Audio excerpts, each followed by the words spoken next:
10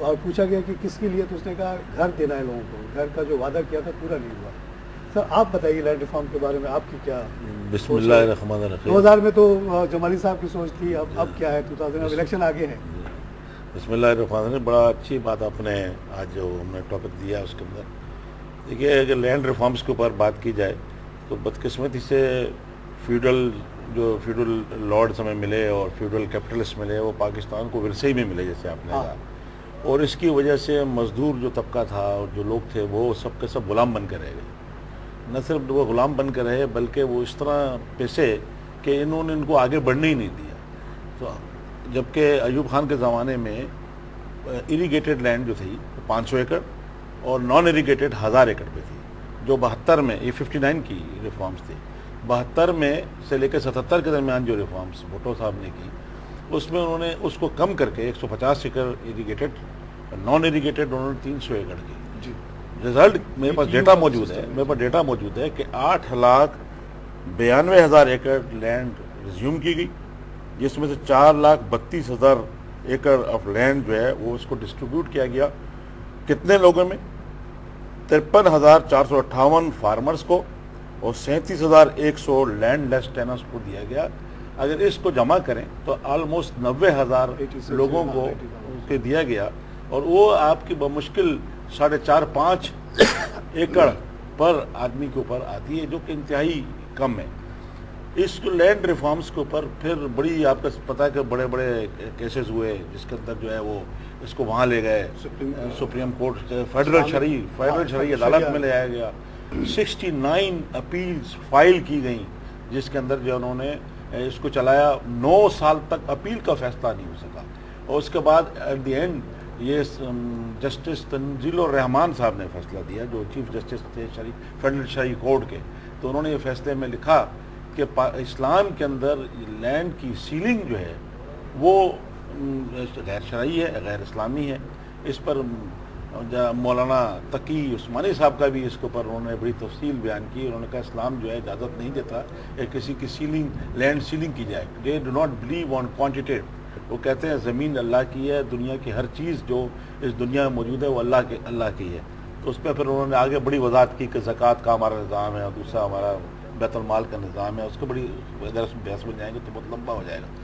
لیکن اب اگر ہم اس کو دیکھیں کہ بنتا کیسے ہے، تو اس پر جسٹس تنزیل الرحمان نے ہی اپنی رپورٹ میں لکھا کہ ایک high power commission reforms land commission بنایا جائے، جو 52 کا جو 59 کے ریفارمز ہوئے، جو 72 سے 77 میں جو نظام ہوئے، جو شرعی عدالتوں نے فیصلے کیے، اور جو اپنا جو وقف کیس تھا ہمارا بڑا مشہور تھا، اس کے جو سامنے آج جیسے نعمت اللہ خان ورسز NWFP کی گورنمنٹ، اس میں جو پارٹیز سامنے آئی تھی، تو ان کا کہنا یہ کہ ایسا نظام وضع کر دیا جائے جو 72 اور اس اشرے میں جو 77 کے درمیان جو ریفارمز ہیں اس کو شرعی معاملات کو دیکھا جائے، یہ کمیشن دیکھے. تو اس کو ایسا نہ ہو کہ لوگ اس کو کہیں کہ یہ غیر شرعی ہے، یا وہ لوگ جو اس کے فیصلے کریں ان پہ لیبل لگ جائیں کہ یہ ٹریٹرز ہیں اور یہ ایجنٹس ہیں کسی کے. کیونکہ اب سامنے آ گئی چیزیں، اگر ہم نے اس چیز کو نہیں کیا، اور اسی طرح فیوڈل جو کہ ہمارے سروں پہ بیٹھے ہوئے ہیں، اور وہ آپ دیکھیں نا کہ 11,500 ارب روپیہ ان 3-4 سالوں میں متوسط اور غریب طبقے سے اوپر والے طبقے میں چلا گیا، اور وہ امیر سے امیر ہوتے چلے جائیں، لوگ پستے چلے جا رہے ہیں. تو اب اس میں بہت بڑی تبدیلی کی ضرورت ہے. جب تک کوئی میں یہاں تھوڑا سا میں ایڈ کرنا چاہوں گا آپ کی اجازت سے، وہ یہ ہے کہ لینڈ ریفارم کا یہ مطلب نہیں ہے زمین بانٹنا. I am sorry I contradict. Land reform کا مطلب یہ ہے کہ وہ لینڈ استعمال میں آئے، وہ پروڈکٹیوٹی پہ، جو ایبنڈنٹ لینڈ ہے وہ کارآمد ہو جائے، وہ اس ملک کی معیشت کے حوالے سے وہ کام میں آئے. اب بانٹنا ہو وہ تو پھر آپ بانٹتے رہیے، اس سے بحث نہیں ہے. لیکن مقصد یہ ہے کہ جو پرپس بیہائنڈ ہے، جو سوچ اس کے پیچھے کار فرما ہونی چاہیے، وہ یہ ہونی چاہیے کہ جو بڑے لوگ لینڈ ہولڈ کر کے بیٹھے ہوئے ہیں، جن کو جاگیردار کہتے ہیں وڈیرے، جو کہ اس کو استعمال میں نہیں لاتے، اور انہوں نے اپنی خاندان در خاندان انہوں نے اپنی موروثیت رکھی ہوئی ہے، اس کی سٹیٹس کو تبدیل کیا جائے اس طریقے سے کہ وہ تمام کی تمام زمین کارآمد ہو جائے. ٹھیک ہے، یہ پوائنٹ آپ کی صحیح ہے سر. لیکن انفارچونیٹلی پاکستان کی جو ہسٹری ہے، پاکستان کیا ہے؟ کچھ بھی نہیں ہے. یہ ایک ڈیزرٹ تھا، آپ کو پتہ ہی ہے. 9 کینالز انگریزوں نے پنجاب میں بچھائے، یہاں آپ کے سکھر براج بنایا، اس سے جو کینالز نکلے اس سے یہ ساری اریگیشن ہوئی. یہ اس دور میں ہوئی، تقریباً انگریزوں کے آخر دور میں. یہ 1880 سے لے کے 2020 تک 1920 تک سارا کچھ ہوا. 24 میں آپ کا سکھر براج بنا ہے. تو اس دوران انگریز کی سچویشن یہ تھی کہ پورا دنیا میں پھیلے ہوئے تھے وہ، اور ان کو ضرورت کس چیز کی تھی؟ ان کو ضرورت تھی خچروں کی، کیملز کی، ہارسز کی اور فوجیوں کی، ان لوگوں کی جو ان کو سپورٹ ہاں وہی فوجی ان کو تاکہ جو ہے وہ ان کو کیوں. اچھا یہ علاقے، اچھا وہ ہر چیز کمرشل بیسس پہ کرتے تھے. جتنے 11 کے 11 کینالز پنجاب میں بچھے وہ سب پروفیٹیبل کینالز تھے، سب کا پیسہ ریکور ہوا. یہ جو سکھر بیراج 34 کروڑ میں بنا 10 سال میں ریکور ہو گیا. اس کے بعد انہوں نے کہا کہ پھر بھی اس میں سے جو تھوڑی بہت گنجائش ملتی اپنے چاہنے والوں کو، اپنے انفارمرز کو، اپنے ریکروٹرز کو، ان میں سے انہوں نے نوازا. یہ چیز یو پی میں نہیں کر سکتے تھے، یو پی میں زمینیں آلریڈی بٹی ہوئی تھی، کوئی اسپیئر لینڈ نہیں تھا جو کسی کو دے کے خوش کر سکتے. تو یہاں یہ ہوا کہ بڑے بڑے بریڈرز، یہ جو آج بڑے بڑے نام والے بیٹھے ہوئے ان کے پیچھے دیکھیں گے تو وہ یا تو وہ خچر پیدا کرتے تھے یا طارق جاوید صاحب. بات یہ ہے کہ انگریزی سرکار سے پہلے کیا یہ زمینیں ان کی باپ دادا کی ملکیت نہیں تھی؟ وہی تو بات کہہ رہا ہوں. یہ زمینیں انگریزوں نے دی جی، اور اس طرح سے ہوا جیسے آج کل کراچی میں ہو رہا ہے. میں دیکھ رہا ہوں اس کو، کراچی میں یہاں کوئی لینڈ جو ہے اس کو قبضے میں میرا ہے، لیکن لیز دوسرے کو ہو رہا ہے. لیز دوسرے کو ہو رہا ہے اندر ہی اندر. جس کا اثر رسوخ چلتا ہے، جس کے پاس پیسہ ہے تھوڑا بہت، جو ان کے مفاد کا ہے، افسران کے ساتھ ملا ہوا ہے، اس کو لیز دیا جا رہا ہے. اور بعد میں جب اس بندے کو پتہ چل رہا ہے، یہ میں ابھی جو خالی لینڈ پڑی ہوئی ہے اس کی بات میں کر رہا ہوں، ابھی شروع ہے یہ سلسلہ جس میں گورنر ملوث ہے، جس میں دوسرے لوگ ملوث ہے، ADO لینڈ ملوث ہے. یہ ساری چیزیں جو ہو رہی ہے یہ اس طریقے سے اس وقت بھی ہوئی تھی. تو اسلام کیا اس کی اجازت دیتا ہے کہ کسی دوسرے کی پراپرٹی اپنے نام پہ لیز کرائی جائے؟ اس وقت انگریزی دور میں یہ ہمارے علماء کرام کہاں تھے؟ کیوں اس پہ بحث نہیں کرتے ہیں کہ یہ ان کی باپ دادا کی جاگیریں تھی؟ یہ تو انگریزوں نے ان کو بطور تحفہ اپنے مفادات کے لیے ان کو دی، اور کسی کو خان بنایا، کسی کو سر کا خطاب دیا، کسی کو خان بہادر کا خطاب، کسی کو خان بہادر کا خطاب دے دیا. اپنے ملٹری پوائنٹ آف ویو سے اس نے یہ سب کچھ کیا. ہاں ایک بات تو اب وہ چلا گیا. اب کیا ہم اس چیز کو کنٹینیو کریں فار ایور اسلام کے نام پہ؟ طارق بھائی یہ بات یہ ہے کہ جو بات آپ نے کی ہے نا کہ لینڈ ریفارمز میں جو اہم چیز ہے، خالی یہ نہیں ہے کہ لینڈ ریفارمز میں خواجہ صاحب نے ٹھیک بات کی کہ انگریزوں کی کتابوں میں بار بار لکھا ہوا ہے کہ ان کی یہ اسٹیٹڈ پالیسی تھی کہ غریب کو غریب رہنے دو. بالکل کلیئر کٹ ان کی پالیسی. میں اپنے پختون ارجاز کی بات کروں. شیخ ملی کے دور میں ہمارا یہ تقسیم ہوا کہ 10 سال تک یہ لوگ اس گاؤں میں رہیں گے اور یہ زمینیں ان کی ہوگی، یہ سنبھالیں گے، اس پہ کاشت کریں گے، سب کچھ کریں گے. پھر 10 سال کے بعد ٹرانسفر ہوتے تھے دوسرے گاؤں والے، وہ دوسرے گاؤں والے اس گاؤں میں آ جاتے تھے. اس طریقے سے ہماری رولنگ چل رہی تھی، یعنی کسی کی بنیادی ملکیت کچھ نہیں. یہ سب چیزوں کو ہم کیا مان کے چلیں؟ ہمیشہ انگریز کو رونے سے بہتر ہے وہ تو چلا گیا. اس نے تو خوش کرنے کے لیے 2012 میں ہمیں تبدیلی لانی ہے، چاہے عمران خان کے ذریعہ ہے، تبدیلی جو ہے تبدیلی کا بالکل راستہ ہونا چاہیے. تبدیلی یہ نہیں ہے کہ خالی زمین بانٹی جائے. ایم کیو ایم کا بھی ذکر کرتے پھرے. ایم کیو ایم نے 37 ایکڑ زمین بانٹنے کی بات کی ہے، شاید انڈیویجول بیسس پہ. ان کا کہنا یہ ہے کہ ہم نے یہ سبمٹ کیا ہوا ہے اسمبلی میں، وہ آگے نہیں بڑھتا. میں جو بات کر رہا ہوں، میں ذرا ایک بات پوری کر رہا ہوں خالد صاحب، میں ذرا بات پوری کر رہا ہوں. میری بات پوری نہیں ہوئی.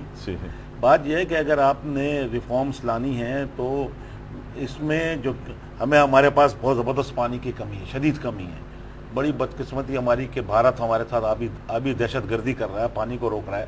اور اگر وہ پانی بھی آ جائے تو ہمارے پاس ڈیمز ہوں، کینالز جائیں. کئی ہزار ایکڑ زمین تقریباً ڈیرہ اسماعیل خان سائٹ کے راستے پہ 45 سے 50 ہزار ایکڑ جو غیر آباد زمین ہے وہ بن سکتی ہے. اور 32 سے 40 ہزار ایکڑ جو ہے سندھ کے اندر جو ہے وہ کی جا سکتی ہے اگر کینال سسٹم بنایا جائے. ابھی تک ہمارے پاس فرٹیلائزر بلیک میں بک رہا ہے. حکومت کو چاہیے کہ فرٹیلائزر انڈسٹری سے توجہ دے تاکہ وہ استعمال میں آئے.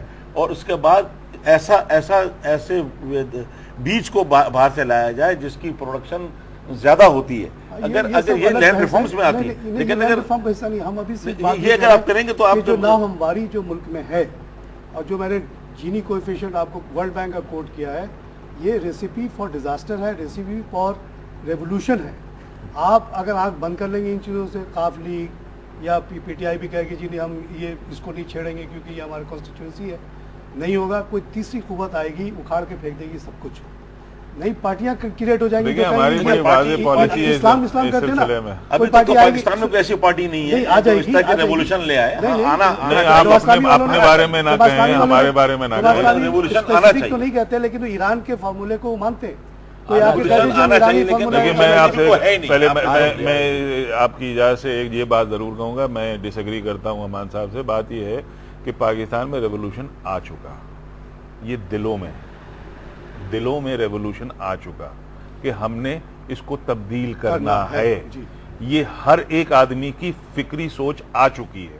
تو جب فکری سوچ آ جاتی ہے تو آدھا ریولوشن تو آ جاتا ہے. بالکل صحیح کہہ رہا ہے. اب اسپیسیفکس پہ کرنا کہ کرنا کیسے آئے گا؟ اب نہیں دیکھیے، اگر آپ پرانے چہرے لے کے آ جائیں گے تو پھر کیسے آئے گا؟ عرض سن لیجئے، آپ اس کے لیے الگ پروگرام رکھ لیجئے گا. اس میں یہ ہوگا کہ پرانی شراب کو نئی بوتلوں میں ڈال کے لے آئے. یہ آپ کی سوچ ہوگی، یہ آپ کی سوچ ہوگی. پلیز میں مجھے کمپلیٹ کر لوں پھر آپ اس کا جواب دیجیے گا. بات یہ ہے کہ دلوں کے فیکٹس کی بات کرنا ہے. دیکھیے میں فیکٹس کی بات کر رہا ہوں. دلوں کے اندر انقلاب آ چکا، ہر آدمی یہ محسوس کر چکا کہ جناب علی اس کو تبدیل ہونا ہے. اسی لیے اس طرح کی بحث بہت ریلیونٹ ہے. اب میں آپ سے عرض کروں، میں آپ سے وہی جیسے ہمارے آفریدی صاحب نے کہا کہ 85% لوگ تو جو ہے وہ دیہات میں بستے ہیں، تو ان میں پہلے چینج آئے. وہ تو کہتے ہیں کہ مجھے فلاں ایم این اے نے مجھے میری بیٹی کو نوکری دلائی، فلاں نے مجھے تھانے سے چھڑوایا، فلاں میرے باپ کے مرنے پہ آیا. تو وہ سسٹم جب تک تبدیل نہیں ہوگا تو آپ شہروں میں کیا لے کے کریں گے؟ میجورٹی تو وہاں سے آتی ہے. آپ اگر نمائندے بنتے ہیں کسی بھی عوام کے، تو آپ اگر مجبوری کی باتیں کرتے ہیں تو پھر آپ اپنے گھر جائیے. نہیں ہمارا مجبوری نہیں ہے. ہم نے تو پاکستان کو دیا ہے، ہم نے تو ہماری جماعت نے تو پاکستان بنایا بھائی. اگر ہم نہ بناتے پاکستان تو آپ آج یہ پلیٹ فارم نہ ہوتا. سارے دعوے کرتے ہیں میرے باپ دادا نے بھی بنایا. آپ تو پھر آپ کیوں اپنی پارٹی چھوڑ کے چلے گئے؟ ہم آپ کو باپ دادا پارٹی کو چھوڑ کے دیکھیے، میں اس بحث پہ نہیں پڑتے. میں اس بات پہ ذرا سا تھوڑی سی کمپلیٹ کرنا چاہتا ہوں، مجھے بہت ضروری ہے. وہ یہ ہے کہ دلوں میں انقلاب ضرور آ چکا اور اس کو اب عملی شکل لانے کی ضرورت ہے. عملی شکل کے اندر لوگ ایک قیادت کو دیکھ رہے ہیں، وہ ہماری طرف دیکھ رہے ہیں. انشاءاللہ ہم آپ کی طرف، ہم اسی لیے آپ کو یہ فارمولا ہم ڈیلیور کریں گے. ہم چاہتے ہیں. اچھا ناظرین، ہم یہاں پہ لیں گے ایک چھوٹا سا بریک کے بعد حاضر ہوتے ہیں.